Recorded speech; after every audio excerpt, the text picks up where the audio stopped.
এখন এইটা পেলা, এটা পেয়েছো সবাই? এটা পেজ নম্বর 470, পেজ নাও মিলতে পারে। অম্ল বা অ্যাসিডের বিয়োজন ধ্রুবক কে?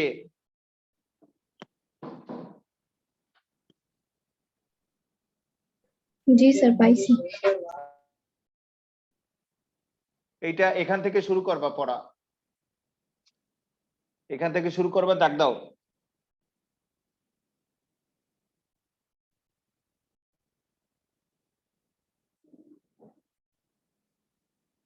আর পরের পৃষ্ঠায় এখানে শেষ করবা।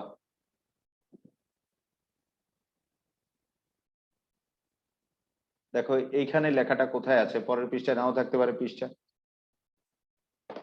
কে বলা হয়, পেয়েছো? এখানে শেষ করবা। জি স্যার।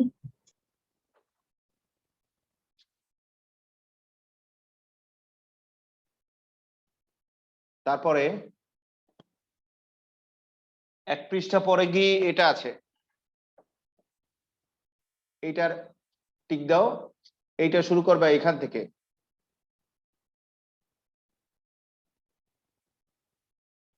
এখান থেকে শুরু করবা। এই যে এই যে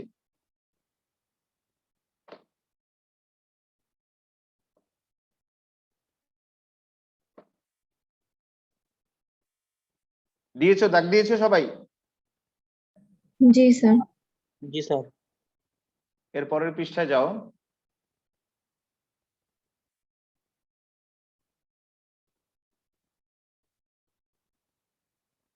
পরের পৃষ্ঠায় এই পৃষ্ঠায় এখানে শেষ করবা। পরের পৃষ্ঠায় যাওয়া লাগবে না, এখানে শেষ করবা। কেবি বলা হয়, পেলা? এখানটাতে শেষ হবে পড়া।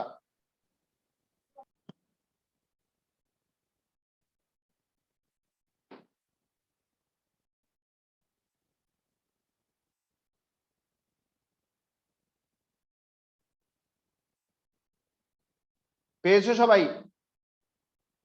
জি স্যার। জি স্যার। তারপরে এই টপিকস থেকে কোশ্চেন কিন্তু আসবেই, এটা মোটামুটি মাস্ট লিখতে পারো। এই টপিকসটা পেলে পরের পরে আছে, এটা টিক দাও।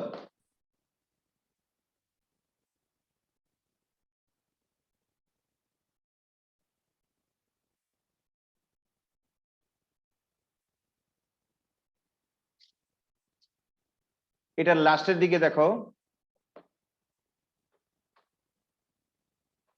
এটা জেনে নাও আছে, আছে সবার বইতে। এইটার পরেই জেনে নাও আছে, এর পরেই জি স্যার।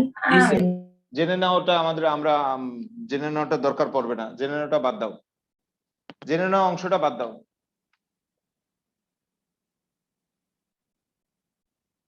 জেনে নেওয়া অংশটা আমরা অঙ্কে শিখবো, আপাতত অঙ্ক করলে এটা এমনি পেরে যাবো, আপাতত দরকার নেই।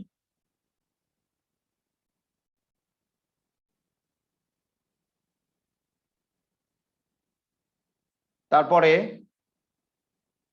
এই যে বিষয়টা আছে, এটাও তো সিলেবাসে নাই, এটা বাদ দিয়ে দাও।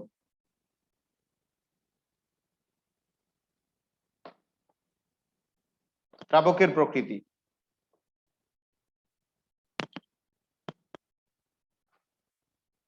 খালি এইটুক এইটুক, শুধুমাত্র এইটুক বাদ যাবে, আর কিছু না। কিন্তু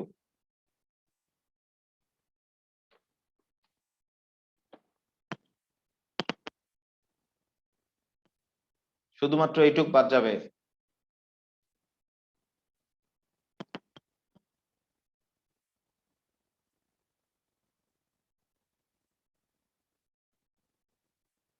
হয়েছে? পেয়েছো সবাই? জি স্যার। আমি এখন পড়াচ্ছি, কেউ ক্লাস থেকে বের হয়ে যাবে না, এটা পরীক্ষা আসবেই। পরীক্ষা আসুক আর না আসুক, বেসিক বিষয় তোমার এটা জানতেই হবে। অ্যাডমিশন টেস্টের জন্য বা হায়ার ক্লাসের জন্য জানতে হবে। সবাই ভালো করে শোনো, ভালো করে দেখো, বোঝার চেষ্টা করো। তারপর এখন দেখো, আমি প্রথমে আলোচনা করব এই বিষয়টা, অম্ল বা অ্যাসিডের বিয়োজন ধ্রুবক কে। আমাদের আলোচ্য বিষয় হলো অম্ল বা অ্যাসিডের বিয়োজন ধ্রুবক কে।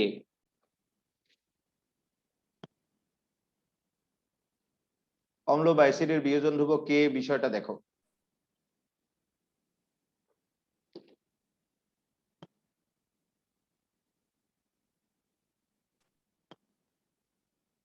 ব্রোনেস্টেড অ্যাসিডের তত্ত্ব অনুযায়ী যারা প্রোটন দেয়, প্রোটন দাতা, তারা কিন্তু অ্যাসিড।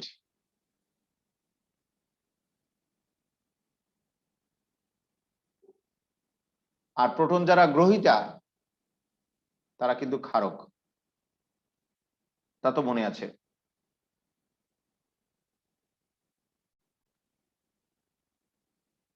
অর্থাৎ সকল প্রোটন দাতা অ্যাসিড, সকল প্রোটন গ্রহীতা ক্ষারক। দেখো সবাই, আমাদের আলোচ্য বিষয় হলো অম্ল বা অ্যাসিডের বিয়োজন ধ্রুবক। ধরে নিলাম HA একটি দুর্বল অ্যাসিড। HA যে দুর্বল অ্যাসিডটি আছে সেটি পানিতে গিয়ে বিয়োজিত হয়, অর্থাৎ ভাঙে। এই অ্যাসিডটি পানিতে গিয়ে বিয়োজিত হয়ে অর্থাৎ ভেঙে A মাইনাস আয়ন আর হাইড্রোনিয়াম আয়ন উৎপন্ন করে। এই বিক্রিয়ায় HA প্রোটন দান করে।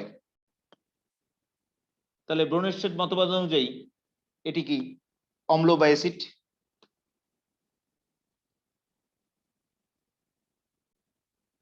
আর পানি সেই প্রোটন গ্রহণ করে। তাহলে ব্রোনেস্টেড তত্ত্ব অনুযায়ী প্রোটন গ্রহীতা যেহেতু পানি, তাহলে পানি কি ক্ষারক?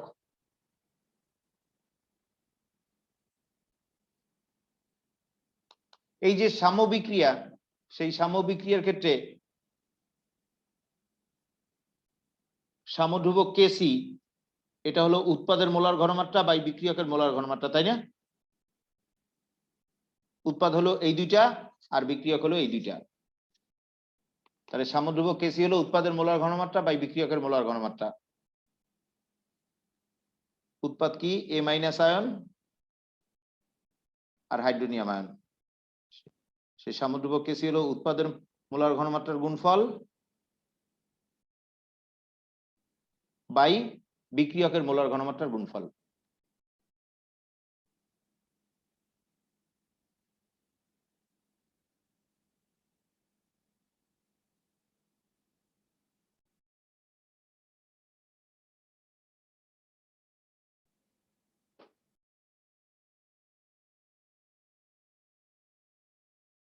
এই সমীকরণকে আবার এইভাবে না লিখে এইভাবে লেখা যায়, কেসি ইন্টু পানির ঘনমাত্রা। পানিকে পক্ষান্তর করে এই পাশে নিয়ে আসছি পানির ঘনমাত্রা রাশিটাকে। A মাইনাস ইন্টু হাইড্রোনিয়াম আয়নের ঘনমাত্রা বাই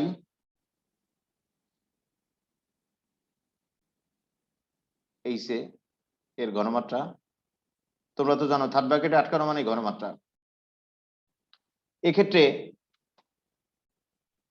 পানির ঘনমাত্রার বিশেষ কোনো পরিবর্তন হয় না, তাই পানির ঘনমাত্রার রাশিটা ধ্রুবক। এটা যেহেতু ধ্রুবক আর এ কে তো একটা ধ্রুবক, তাহলে দুইটা ধ্রুবকের গুণফল কি নতুন করে ধ্রুবক। আবার বলছি, এক্ষেত্রে পানির ঘনমাত্রার বিশেষ কোনো পরিবর্তন হয় না, তাই পানির ঘনমাত্রা ধ্রুবক আর কে কি একটা ধ্রুবক, এই দুইটা ধ্রুবকের গুণফল কি নতুন ধ্রুবক। এই নতুন ধ্রুবককে বলা হয় অ্যাসিডের বিয়োজন ধ্রুবক কে।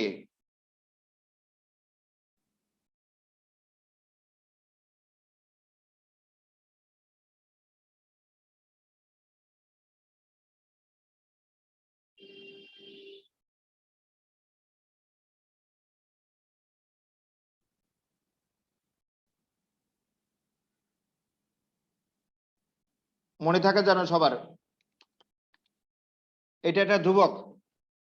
পানির ঘনমাত্রাটা ধ্রুবক, কারণ পানির ঘনমাত্রার বিশেষ কোনো পরিবর্তন হয় না, তো এটা ধ্রুবক। আর কেসি কে আরেকটা ধ্রুবক, দুইটা ধ্রুবকের গুণফল কি নতুন ধ্রুবক। এই নতুন ধ্রুবকটাকে বলা হয় অ্যাসিডের বিয়োজন ধ্রুবক কে। এই অ্যাসিডের বিয়োজন ধ্রুবক কে এর কোনো একক নেই। আর কে এর সংজ্ঞাটা শোনো, প্রতি লিটার জলীয় দ্রবণে কোন অ্যাসিডের মোল সংখ্যার যে ভগ্নাংশ বিয়োজিত অবস্থায় অর্থাৎ আয়নিত অবস্থায় থাকে সেটা হলো অ্যাসিডের বিয়োজন ধ্রুবক। এই ক্যাটায়ন আয়ন কিন্তু এই অ্যাসিড অণু বিয়োজনের ফলে বা আয়নের ফলে তৈরি হয়েছে। তাহলে আবার বলছি, প্রতি লিটার জলীয় দ্রবণে উপস্থিত কোন অম্ল বা অ্যাসিডের মোল সংখ্যার যে ভগ্নাংশ বিয়োজিত বা আয়নিত অবস্থায় থাকে সেটাই হলো অ্যাসিডের বিয়োজন ধ্রুবক। আরেকবার শোনো, মুখস্থ করো।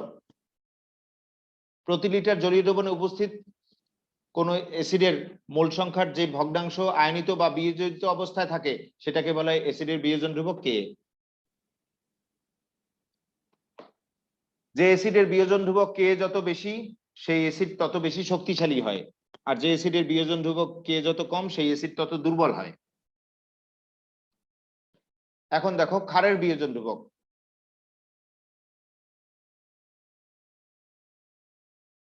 এর পরবর্তী বিষয়টা হলো ক্ষারের বিয়োজন ধ্রুবক বা ক্ষারকের বিয়োজন ধ্রুবক। এই দেখো এইটা আলোচনা করতেছি, ক্ষারকের বিয়োজন ধ্রুবক বা ক্ষারের বিয়োজন ধ্রুবক। দেখো সবাই,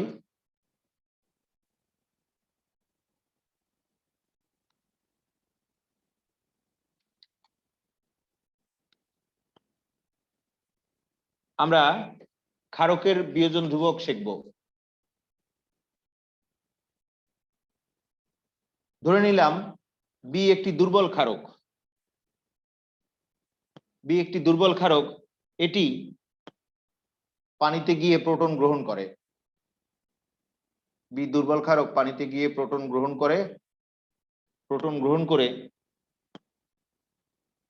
বিএইচ প্লাস আয়ন আর ওএইচ মাইনাস আয়ন উৎপন্ন করে।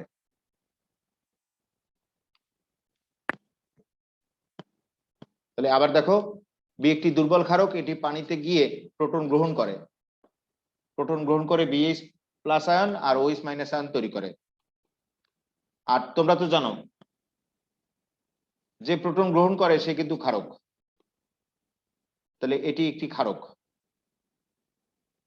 বিপরীতক্রমে যে প্রোটন দান করে সে কি অ্যাসিড, তাহলে এটি কি অ্যাসিড। এটা হলো ব্রোনস্টের তত্ত্ব। ব্রোনস্টের তত্ত্ব অনুযায়ী প্রোটন দাতা অ্যাসিড আর প্রোটন গ্রহীতা ক্ষারক। আবার দেখো এখানে বি প্রোটন গ্রহণ করে তাই এটি ক্ষারক, আর পানি সেই প্রোটন দান করে, পানি কি অ্যাসিড বা অম্ল। অম্লের ইংরেজি নামই তো অ্যাসিড। আরো একটি বাড়তি বিষয় বলতে পারি, কোন ক্ষারকের সাথে একটি প্রোটন যুক্ত হলে যে অম্ল তৈরি হয় সেটাকে অনুবন্ধী অম্ল বলা হয়। যাই হোক, এই যে সাম্যবিক্রিয়া আছে, সেই সাম্যবিক্রিয়ার ক্ষেত্রে সাম্যধ্রুবক কেসি হলো উৎপাদের মোলার ঘনমাত্রা বাই বিক্রিয়কের মোলার ঘনমাত্রা, তাই তো? উৎপাদ কি এই দুইটা, বিক্রিয়ক কি এই দুইটা। তাহলে সাম্যধ্রুবক কেসি হলো উৎপাদের মোলার ঘনমাত্রা বাই বিক্রিয়কের মোলার ঘনমাত্রা।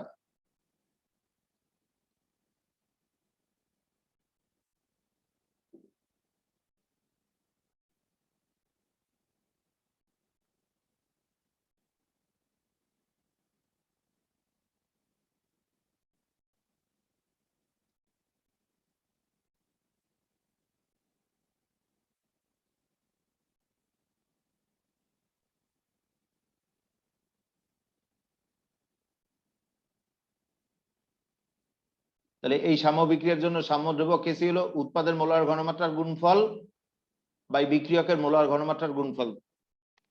এখন এই সমীকরণে এইভাবে লিখতে পারি, কেসি আর এই পানির ঘনমাত্রা এই দুটো গুণ আকারে আনি পক্ষান্তর করে,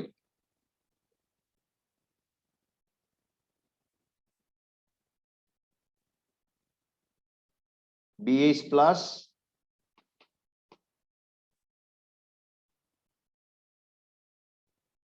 ইন্টু OH মাইনাস বাই কি BO।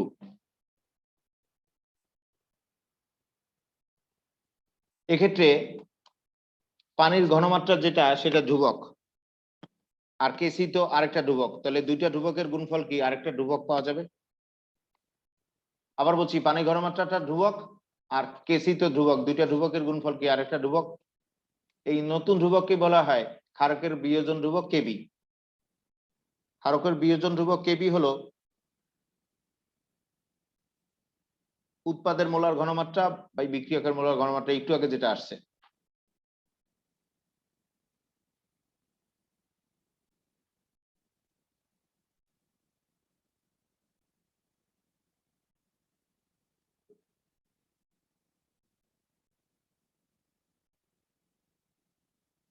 এই ক্ষারকের বিয়োজন ধ্রুবক কেবির কোনো একক নাই। তাহলে আবার একটু দেখো, এই পানির ঘনমাত্রা ধ্রুবক আর কেসি আর একটা ধ্রুবক, দুইটা ধ্রুবকের গুণফল কি নতুন ধ্রুবক, এটাকে বলা হয় ক্ষারকের বিয়োজন ধ্রুবক কেবি। এই ক্ষারকের বিয়োজন ধ্রুবক কেবির কোনো একক নেই। কেবির সংজ্ঞাটা শোনো, প্রতি লিটার জলীয় দ্রবণে উপস্থিত কোনো ক্ষারকের মোল সংখ্যার যে ভগ্নাংশ বিয়োজিত বা আয়নিত অবস্থায় থাকে সেটাকে বলা হয় ক্ষারকের বিয়োজন ধ্রুবক কেবি। আবার বলছি, প্রতি লিটার জলীয় দ্রবণে উপস্থিত কোনো ক্ষারকের মোল সংখ্যার যে ভগ্নাংশ বিয়োজিত বা আয়নিত অবস্থায় থাকে সেটাকে বলা হয় ক্ষারকের বিয়োজন ধ্রুবক কেবি।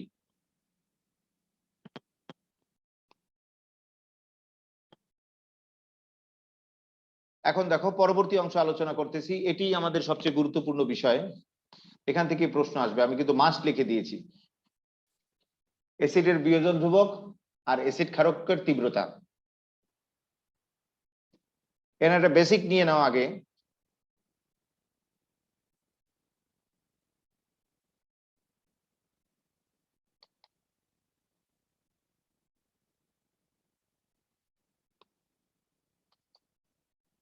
এই যে একটা অ্যাসিড, এই যে অ্যাসিডটা অ্যাকোয়ায় অর্থাৎ পানিতে গিয়ে বিয়োজিত হয়, বিয়োজিত হয়ে H প্লাস আর OH মাইনাস আয়ন তৈরি করে, ভুল বললাম, A মাইনাস আয়ন তৈরি করে। এক্ষেত্রে এই অ্যাসিডের বিয়োজন ধ্রুবক যত বেশি তত বেশি বিয়োজিত হবে, তত বেশি H প্লাস আয়ন তৈরি করবে, ফলে অ্যাসিড তত শক্তিশালী হবে। আবার বলছি, এই অ্যাসিডের বিয়োজন ধ্রুবক যত বেশি, এই অ্যাসিডটি তত বিয়োজিত হয়ে তত H প্লাস আয়ন তৈরি করবে বেশি, ফলে অ্যাসিডটি তত বেশি শক্তিশালী হবে। বা শতকরা বিয়োজন দিয়ে দেখতে পারো, এই অ্যাসিডটা 100% নিয়েছিল, যাই না কেন টোটাল পরিমাণটা কি 100%, এর 70% যদি বিয়োজিত হয় তাহলে 70টা H প্লাস আয়ন তৈরি হবে। যদি এই অ্যাসিডের 80% বিয়োজিত হয় তাহলে 80টা H প্লাস আয়ন তৈরি হবে। যদি এই অ্যাসিডের 90% বিয়োজিত হয় তাহলে 90টা H প্লাস আয়ন তৈরি হবে, 100টা থেকে 90টা আর কি। এইভাবে 97% বিয়োজিত হলে 97টা H প্লাস আয়ন তৈরি হবে, 100টা থেকে 97টা। আর 100% বিয়োজিত হলে 100টা থেকে 100টাই H প্লাস আয়ন তৈরি হবে। এইভাবে দেখো, এই অ্যাসিডের বিয়োজন ধ্রুবক যত বেশি, অ্যাসিডটি তত বেশি বিয়োজিত হবে। প্রয়োজনে আবার বলি, এই 100% যাই নেও না কেন, অ্যাসিডটা নিয়েছিল টোটালি 100%, 100% অ্যাসিডের মধ্যে যদি 44% বিয়োজিত হয় তাহলে 44টা H প্লাস আয়ন পাওয়া যাবে, 100টা থেকে 44টা। যদি 61% বিয়োজিত হয় তাহলে 100টা থেকে 61টা H প্লাস আয়ন পাওয়া যাবে। যদি 77% বিয়োজিত হয় তাহলে 100টা থেকে 77টা H প্লাস আয়ন পাওয়া যাবে। যদি 94% বিয়োজিত হয় তাহলে 100টা থেকে 94টা H প্লাস আয়ন পাওয়া যাবে।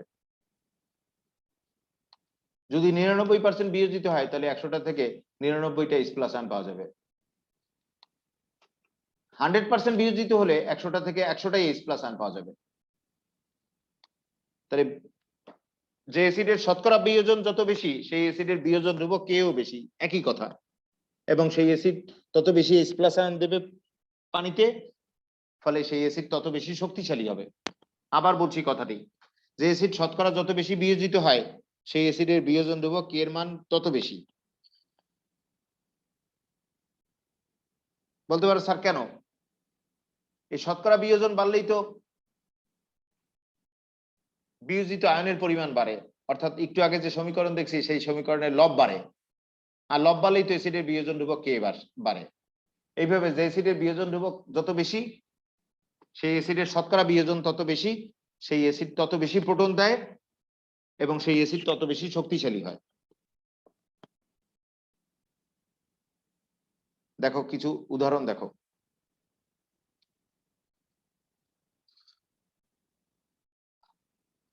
আমি স্ক্রিনে কিছু কিছু বিয়োজন ধ্রুবকের মান আর শতকরা বিয়োজন শো করছি, দেখো।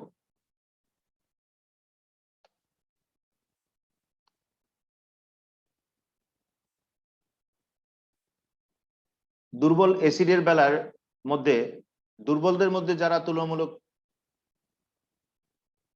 উচ্চমানের আছে, অর্থাৎ K এর মান এইরকম হয়, তারা 1 মোলার ঘনমাত্রায় 10% বিয়োজিত অবস্থায় থাকে। তাহলে 100টা থেকে H+ আয়ন পাওয়া যাবে কয়টা? 10টা।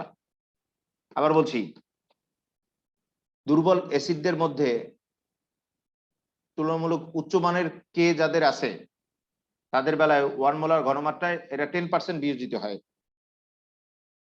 অর্থাৎ 100টা অ্যাসিড থেকে 10টা H+ আয়ন পাওয়া যাবে।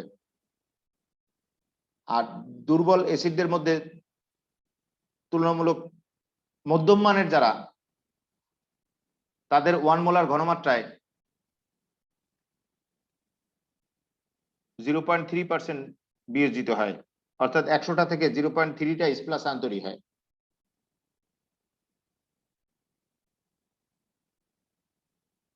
আর যারা দুর্বল অ্যাসিডদের মধ্যে তুলনামূলকভাবে খুবই নিম্নমানের, তাদের ক্ষেত্রে 1 মোলার ঘনমাত্রায় এত কম বিয়োজিত হয়, ফলে এত কম H+ আয়ন পাওয়া যায়। তাহলে 100টা থেকে এত কম H+ আয়ন পাওয়া যায়, ফলে অ্যাসিড এত দুর্বল হয়। এবার যত কম H+ আয়ন শতকরায় পাওয়া যাবে সেই অ্যাসিড তত দুর্বল হবে। তাহলে একটু দেখো, আরেকবার বলছি।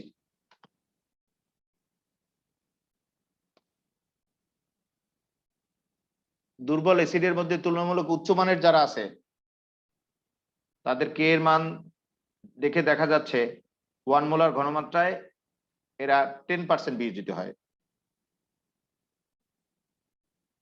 দুর্বলদের মধ্যে তুলনামূলকভাবে মধ্যম মানের যারা আছে তাদের K এর মান থেকে দেখা যায় 1 মোলার ঘনমাত্রায় তারা তার চেয়ে কম বিয়োজিত হয়।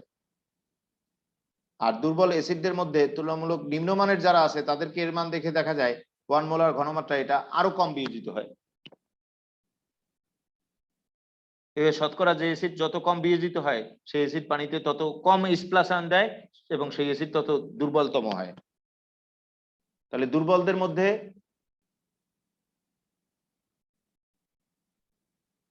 এইটা,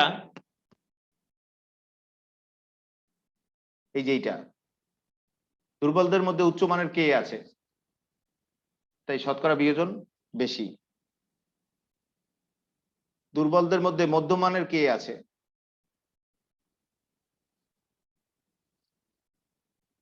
তাই শতকরা বিয়োজন মধ্যম মানের। আর দুর্বলদের মধ্যে নিম্নমানের K আছে, তাই শতকরা বিয়োজন কি? নিম্নমানের।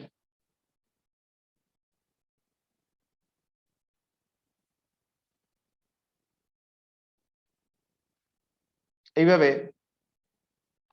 নিম্নতর মানের যাদের K থাকবে তাদের শতকরা বিয়োজন নিম্নতর হবে, ফলে অ্যাসিডটি দুর্বল অ্যাসিড হবে। আরেকটা বিষয় দেখো,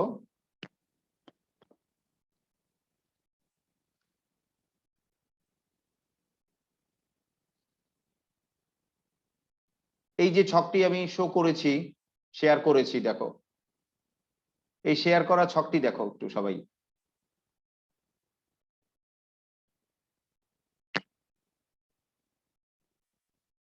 এই শেয়ার করা ছকটি দেখো, এই ছকটিতে কে এর মান অনুযায়ী অ্যাসিডের তীব্রতা বলে দিতে পারবা। আর কে এর মান থেকে কিন্তু শতকরা বিয়োজন বের করা যায়। অঙ্ক যখন করাবো তখন আমি দেখাবো কে এর মান থেকে শতকরা বিয়োজন তাও বের করা যায়। তাহলে হাইড্রোক্লোরিক অ্যাসিডের গাঠনিক সংকেত হলো এই, এটার যে কে এর মান তার তুলনায় ফসফরাস অ্যাসিডের গাঠনিক সংকেত হলো এই, এটার কে এর মান কম। তার তুলনায় সালফিউরিক অ্যাসিডের গাঠনিক সংকেত যে সেটার কে এর মান কি আরো কম।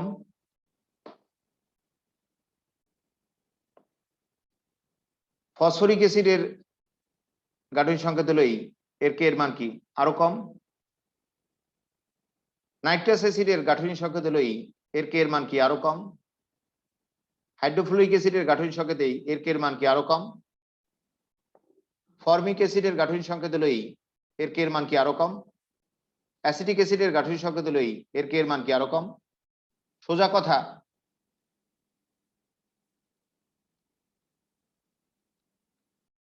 গাঠনিক সংকেত তো আমাদের আলোচ্য বিষয় না। সোজা কথা,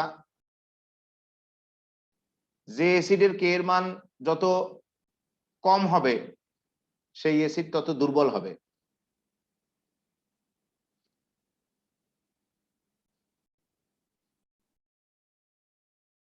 কারণ সেই অ্যাসিড শতকরা বিয়োজন তত কম।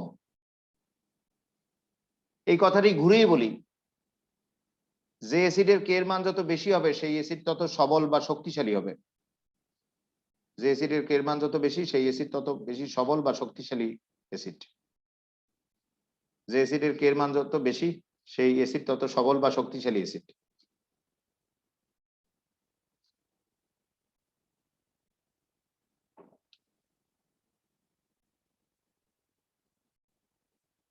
এইভাবে এই ছকের নিচ থেকে উপরে কে এর মান বাড়তেছে, ফলে নিচ থেকে যে যত উপরে অবস্থিত সেই অ্যাসিডের তীব্রতা বা সবলতা কি তত বেশি। তাহলে নিচের অ্যাসিড হলো দুর্বলতর অ্যাসিড, আর বাড়তে বাড়তে বাড়তে বাড়তে এই তীর চিহ্নের মাথায় কি অপেক্ষাকৃত সবলতম অ্যাসিড। তাহলে দেখো আবার, এই নিচের অ্যাসিডটা হলো সবচেয়ে দুর্বল, তারপর এই তীর বরাবর শক্তি বাড়ছে, বেড়ে বেড়ে এই উপরের অ্যাসিডটা কি সবচেয়ে সবলতম অ্যাসিড বা সবচেয়ে শক্তিশালী অ্যাসিড। এই অ্যাসিডের তীব্রতা আমরা অন্যভাবে হিসাব করতে পারি, সেই বিষয়টা একটু দেখো।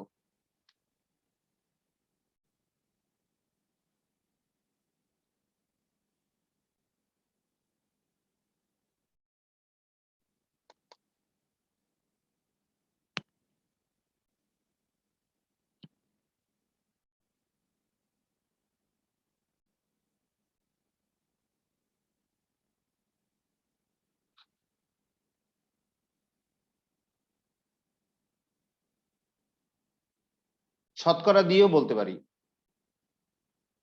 এখানে দেখো, এই অ্যাসিডটি পানিতে এত মোলার ঘনমাত্রায় শতভাগ আয়নিত হয়, অর্থাৎ শতভাগ H+ আয়ন দেয় পানিতে। পানিতে H+ আয়ন দিলেই তো হাইড্রোনিয়াম আয়ন তৈরি হয়। আর এর পরের অ্যাসিডটি পানিতে এত মোলার ঘনমাত্রায় শুধুমাত্র এত % আয়নিত হয় এবং এত % H+ আয়ন দেয়, আর H+ আয়ন দিলে হাইড্রোনিয়াম আয়ন তৈরি হয়। তাহলে এই অ্যাসিডটির যে শতকরা বিয়োজন এত মোলার ঘনমাত্রায় সেটা 100 ভাগ। তাহলে 100টা অ্যাসিড থেকে 100টা H+ আয়ন পাওয়া যাবে। আর H+ আয়ন তো পানিতে দেয়, সেই পানি H+ আয়ন গ্রহণ করে কি হাইড্রোনিয়াম আয়নে পরিণত হয়। আর এই অ্যাসিডটি এত মোলার ঘনমাত্রায় এত % বিয়োজিত হয়, আর সেই অ্যাসিডটি H+ আয়ন অর্থাৎ প্রোটন দেয় কোথায় পানিতে, সেই পানি প্রোটন গ্রহণ করে হাইড্রোনিয়াম আয়নে পরিণত হয়।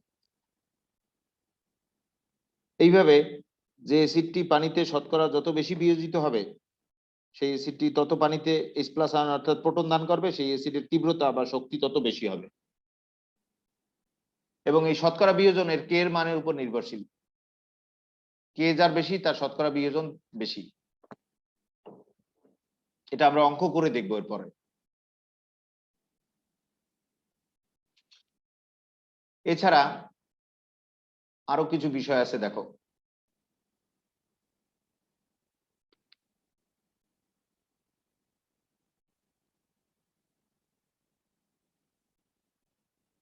এই বিষয়গুলো একটু দেখো। Halogen hydracid, hydrofluoric acid, hydrochloric acid, hydrobromic acid, hydroiodic acid, এগুলো হ্যালোজেন হাইড্রোসিড। এই হ্যালোজেন হাইড্রোসিডের হাইড্রোজেন কিন্তু প্লাস আয়ন অর্থাৎ ক্যাটায়ন, আর হ্যালোজেনরা কি অ্যানায়ন অর্থাৎ মাইনাস আয়ন। তাহলে এখানে হাইড্রোজেন 1 প্লাস, তাহলে ফ্লোরিন কি 1 মাইনাস, এখানে হাইড্রোজেন 1 প্লাস ক্লোরিন কি 1 মাইনাস, এখানে হাইড্রোজেন 1 প্লাস ব্রোমিন কি 1 মাইনাস, এখানে হাইড্রোজেন 1 প্লাস আয়োডিন কি 1 মাইনাস। এই হ্যালোজেন হাইড্রোসিডদের ক্ষেত্রে অ্যানায়ন অর্থাৎ ঋণাত্মক আয়নের আকার একই গ্রুপের উপর থেকে নিচে গেলে বাড়ে। এই অ্যানায়ন অর্থাৎ ঋণাত্মক আয়নের আকার বাড়ার সাথে সাথে এদের তীব্রতা বাড়ে। আবার বলছি, হ্যালোজেন হাইড্রোসিডদের বেলায় অ্যানায়ন অর্থাৎ ঋণাত্মক আয়নের আকার একই গ্রুপের উপর থেকে নিচে গেলে ক্রমান্বয়ে বাড়ে, আর অ্যানায়ন আকার বাড়ার সাথে সাথে এদের তীব্রতা বা শক্তি বাড়ে। তাহলে তীব্রতার দিক দিয়ে সবচেয়ে তীব্রতম অ্যাসিড হলো হাইড্রোআয়োডিক অ্যাসিড, তার চেয়ে দুর্বল হলো হাইড্রোব্রোমিক অ্যাসিড, তার চেয়ে দুর্বল হাইড্রোক্লোরিক অ্যাসিড, তার চেয়ে দুর্বল হাইড্রোফ্লোরিক অ্যাসিড। কোন ক্রম অনুযায়ী? অ্যানায়ন অর্থাৎ ঋণাত্মক আয়নের আকারের উপর এদের তীব্রতা নির্ভরশীল। ঋণাত্মক আয়নের আকার যার যত বড়, সেই অ্যাসিডের তীব্রতা তত বেশি। মনে থাকবে তো? এই হ্যালোজেন হাইড্রোসিডদের বেলায় ঋণাত্মক আয়নের আকার যে অ্যাসিডের যত বড়, সেই অ্যাসিডের তীব্রতা তত বেশি হবে।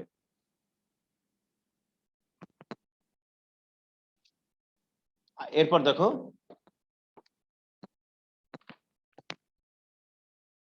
অক্সি অ্যাসিড আছে। অক্সিজেন ও হাইড্রোজেন একত্রে থাকলে এটাকে বলা হয় অক্সো অ্যাসিড। অক্সো অ্যাসিডদের বেলায় কেন্দ্রীয় পরমাণুর ধনাত্মক জারণ মান বাড়ার সাথে সাথে তীব্রতা বাড়ে, যেমন নাইট্রিক অ্যাসিড আর ফসফরিক অ্যাসিড, মানে সালফিউরিক অ্যাসিড। এই নাইট্রিক অ্যাসিড আর সালফিক অ্যাসিডের ক্ষেত্রে কেন্দ্রীয় পরমাণুর ধনাত্মক জারণ মান কিভাবে বের করব দেখো। স্বাভাবিক অক্সাইডে অক্সিজেন 2 মাইনাস, একটা অক্সিজেন 2 মাইনাস, তিনটা অক্সিজেন 6 মাইনাস, একটা হাইড্রোজেন 1 প্লাস, তাহলে বাকি 5 প্লাস কি নাইট্রোজেন। আবার বলছি, একটা অক্সিজেন 2 মাইনাস, তিনটা অক্সিজেন 6 মাইনাস, একটা হাইড্রোজেন 1 প্লাস, বাকি 5 প্লাস কি নাইট্রোজেন। এটার বেলায় দেখো, একটা অক্সিজেন 2 মাইনাস, চারটা অক্সিজেন 8 মাইনাস, দুটি হাইড্রোজেন 2 প্লাস, বাকি 6 প্লাস কি সালফার।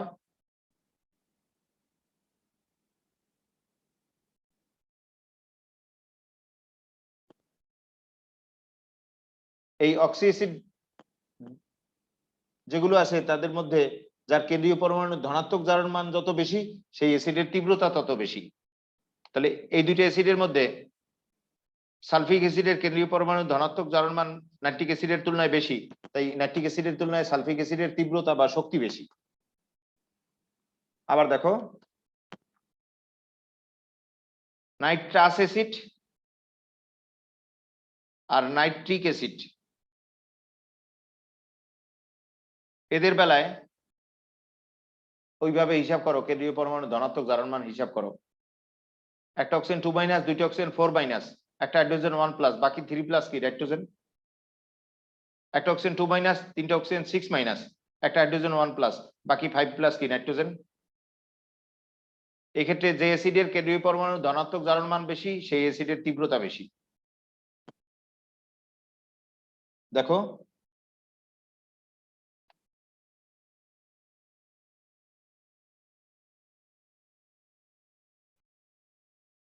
এটা ফসফরিক অ্যাসিড, এটা সালফিউরাস অ্যাসিড।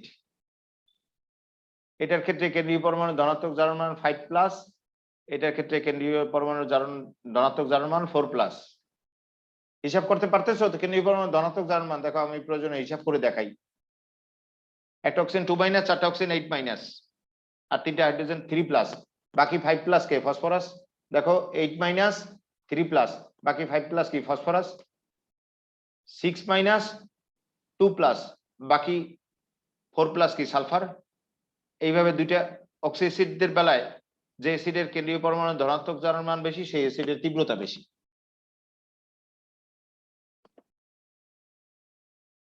কিন্তু যদি এরূপ হয়, একাধিক অ্যাসিড দেয়, তাতেও সমস্যা নেই। Perchloric acid, sulphuric acid, nitric acid, sulphurous acid, এই অ্যাসিডদের ক্ষেত্রে কেন্দ্রীয় পরমাণু ধনাত্মক জারণ মান এইটার 7+ গুণে দেখো, এইটার 6+ গুণে দেখো, 5+, এইটা 4+, ওইটা 3 হবে। সালফিউরাস এটা 3 আসবে।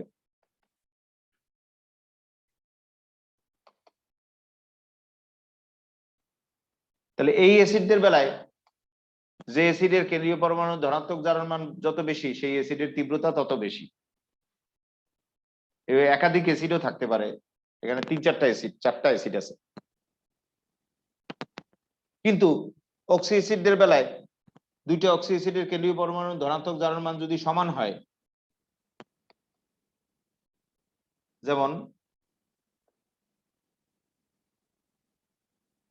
সালফিউরাস অ্যাসিড আর সেলেনাস অ্যাসিড,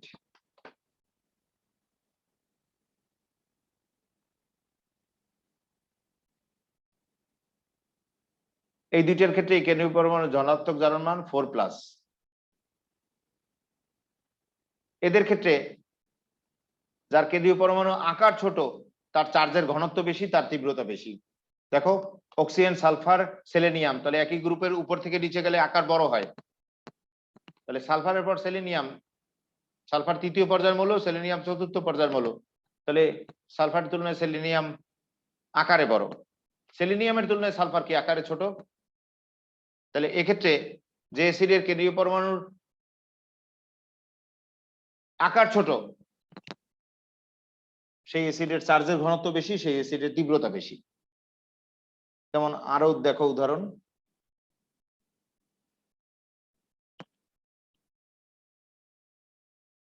HClO4, HBrO4, পারক্লোরিক, এটা পারব্রোমিক অ্যাসিড, এটা পার আয়োডিক অ্যাসিড। এই অ্যাসিডদের বেলায় প্রত্যেকের কেন্দ্রীয় পরমাণু ধনাত্মক জারণ মান 7+। কিন্তু এদের ক্ষেত্রে যার কেন্দ্রীয় পরমাণু আকার যত ছোট, তার তীব্রতা তত বেশি। কারণ যার কেন্দ্রীয় পরমাণু আকার যত ছোট, তার চার্জের ঘনত্ব তত বেশি, ফলে সেই অ্যাসিডের তীব্রতা তত বেশি। তাহলে অ্যাসিডের তীব্রতা কি কি বিষয়ে শিখলাম আমরা? কে বেশি বা শতকরা বিয়োজন বেশি হলে সেই অ্যাসিড বেশি প্রোটন দেবে পানিতে, এবং সেই অ্যাসিড তীব্রতা বেশি হবে। আর হ্যালোজেন হাইড্রোসিডদের বেলায়, যেমন হাইড্রোফ্লোরিক, হাইড্রোক্লোরিক, এদের বেলায় ঋণাত্মক আয়নের আকার বাড়ার সাথে সাথে তীব্রতা বাড়ে, এইভাবে আসে। আর অক্সি অ্যাসিডদের বেলায় অক্সিজেন থাকলেই সেই অ্যাসিডকে বলে অক্সি অ্যাসিড। অক্সি অ্যাসিডদের বেলায় যে অ্যাসিডের কেন্দ্রীয় পরমাণুর ধনাত্মক জারণ মান যত বেশি, সেই অ্যাসিডের তীব্রতা তত বেশি।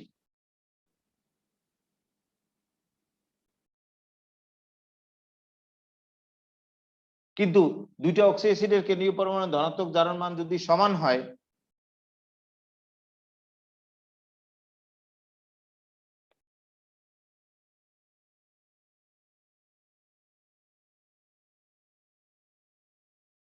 তাহলে যে অ্যাসিডের কেন্দ্রীয় পরমাণু আকার ছোট, তার চার্জের ঘনত্ব বেশি, তার তীব্রতা বেশি। দেখো দুইটার কেন্দ্রীয় পরমাণু ধনাত্মক জারণ মান সমান, দুইটা অ্যাসিডের কেন্দ্রীয় পরমাণু ধনাত্মক দ্রব্যমান সমান হওয়ার কারণে যে অ্যাসিডের কেন্দ্রীয় পরমাণু আকার ছোট তার তীব্রতা বেশি, তাহলে অ্যাসিডের তীব্রতা এই বিষয়ের উপর নির্ভরশীল। আরেকটা বিষয় আছে দ্রাবকের প্রকৃতি, সেটা তো আমি বাদ দিলাম, সেটা হায়ার ক্লাস, এটা সিলেবাসে নাই আমাদের, এটা ইন্টারমিডিয়েটের আলোচ্য বিষয় না।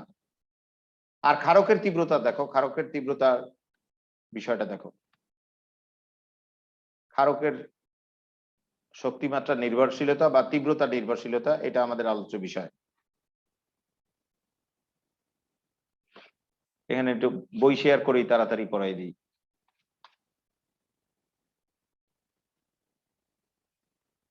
বা লিখে দিই।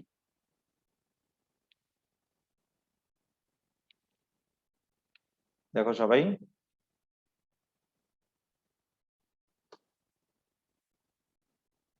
সবল ক্ষারক, সবল ক্ষারক কারা শোনো,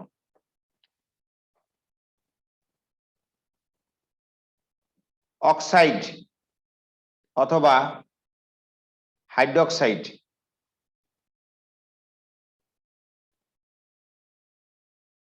এর যে যৌগগুলো আছে সেগুলো পানিতে অধিক দ্রবণীয়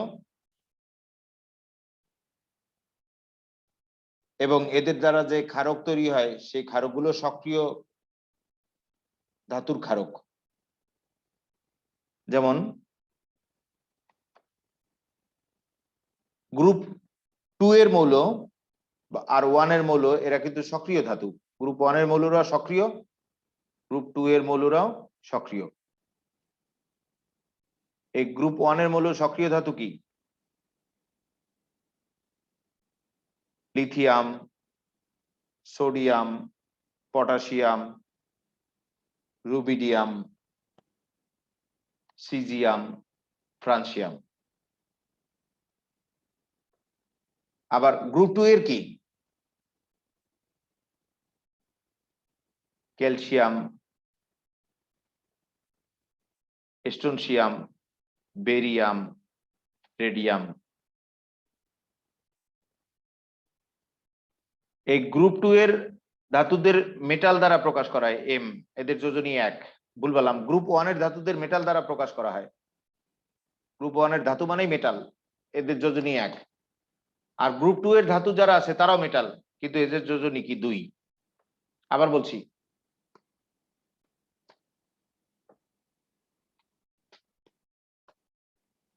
গ্রুপ 1 এর যে সক্রিয় ধাতু আছে, ধাতু মানে মেটাল, এদের যোজনী 1। গ্রুপ 2 এর যে ধাতু আছে, ধাতু মানে মেটাল, এদের যোজনী কি 2। এবার গ্রুপ 1 এর ধাতুদেরও মেটাল দ্বারা প্রকাশ করা হয়, গ্রুপ 2 এর ধাতুদেরও মেটাল দ্বারা প্রকাশ করা হয়। ধাতুর ইংরেজি নাম কি? মেটাল। আবার বলছি, গ্রুপ 1 এর ধাতুদেরও মেটাল দ্বারা প্রকাশ করা হয়, গ্রুপ 2 এর ধাতুদেরও মেটাল দ্বারা প্রকাশ করা হয়। ধাতুর ইংরেজি নাম কি? মেটাল। এরা সক্রিয় ধাতু। তাই গ্রুপ 1 এর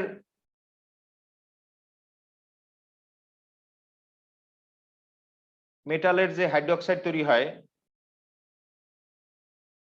বা অক্সাইড তৈরি হয়, সেটা হবে এইরূপ। গ্রুপ 1 এর মেটালের হাইড্রোক্সাইড বা গ্রুপ 1 এর মেটালের অক্সাইড। আর গ্রুপ 2 এর মেটালের যে হাইড্রোক্সাইড তৈরি হয়, গ্রুপ 2 এর মেটালের যোজনী কিন্তু 2। বা গ্রুপ 2 এর মেটালের যে অক্সাইড তৈরি হয়, সেই গ্রুপ 1 এর বা গ্রুপ 2 এর হাইড্রোক্সাইড আর অক্সাইড যাই বলো না কেন, গ্রুপ 1 দের যোজনী হলো 1 মেটালদের, আর গ্রুপ 2 এর মেটালদের যোজনী 2। সেই গ্রুপ 1 এর বা গ্রুপ 2 এর অক্সাইড বা হাইড্রোক্সাইড তুমি যাই বলো না কেন, এরা পানিতে অধিক দ্রবণীয়।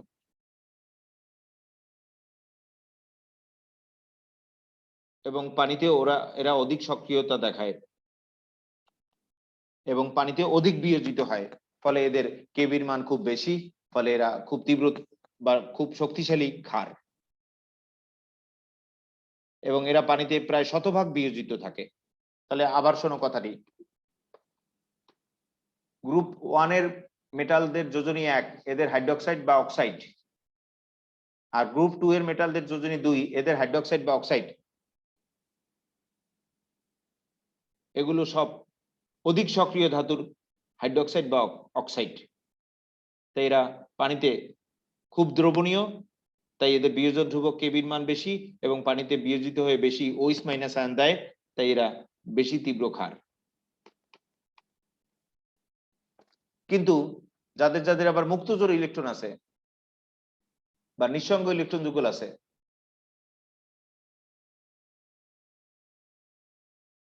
তারা পানিতে কম বিয়োজিত হয় এবং বিয়োজন ধ্রুবক কম, তাই তারা দুর্বল ক্ষার। যেমন এইটা গ্রুপ 1 এর হাইড্রোক্সাইড, এরা পানিতে শতভাগ বিয়োজিত হয়েছে, এদের কেবির মান বেশি, তাই এটা সবল বা তীব্র তা তো বলছি একটু আগে। কিন্তু এই যে যারা মুক্ত জোড় ইলেকট্রন বা নিঃসঙ্গ ইলেকট্রন যুগলধারী ক্ষার,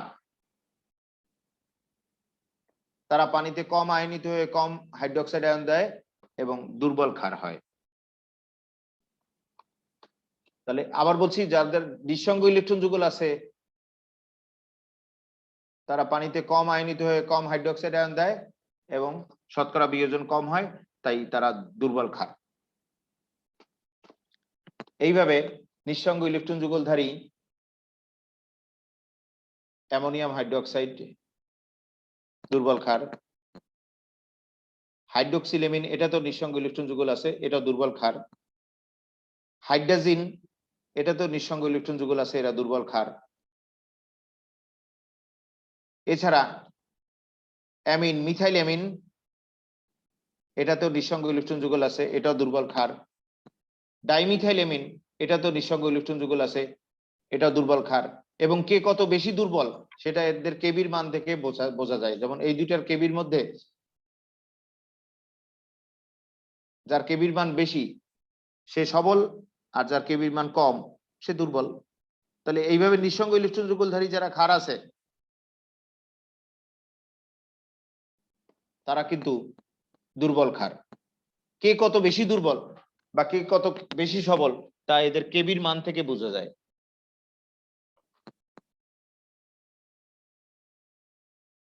আর যাদের নিঃসঙ্গ ইলেকট্রন যুগল নাই, একটু আগে বললাম গ্রুপ 1 এর ধাতু যারা যোজনী 1 তাদের হাইড্রোক্সাইড বা অক্সাইড, গ্রুপ 2 এর ধাতু অর্থাৎ মেটাল যাদের যোজনী 2 এদের হাইড্রোক্সাইড বা অক্সাইড, এরা কিন্তু সক্রিয় ধাতুর অক্সাইড বা হাইড্রোক্সাইড। সক্রিয় ধাতুর অক্সাইড বা হাইড্রোক্সাইড হওয়ার কারণে পানিতে অধিক বিয়োজিত হয়, ফলে এদের বিয়োজন ধ্রুবক কেবির মান বেশি হয়, তাই এরা সবল বা শক্তিশালী হয়। এবং বিয়োজন ধ্রুবক কেবির মান বেশি হওয়ার কারণে এরা শতভাগ বিয়োজিত হয় প্রায়, আর শতভাগ বিয়োজিত হওয়ার কারণে এরা খুব শক্তিশালী হয়। এখন বই ধরে পড়ো, পড়ে আমাকে জিজ্ঞেস করো না, আগামী ক্লাসে বলবা। পড়ো, এখনই পড়ো, 5 মিনিট সময় দিলাম। প্লাস আগামী ক্লাসে বলবা, তোমরা ঠিক মতো পড়োই না। আমি এখন পড়াতে অনাগ্রহী হয়ে পড়ছি, অনলাইনের কারণে তোমরা জিজ্ঞেসই করো না। যেটুকু দাগালাম এটুকু পড়ো। 5 মিনিট সময় দিলাম আমি, তারপর এখনই জিজ্ঞেস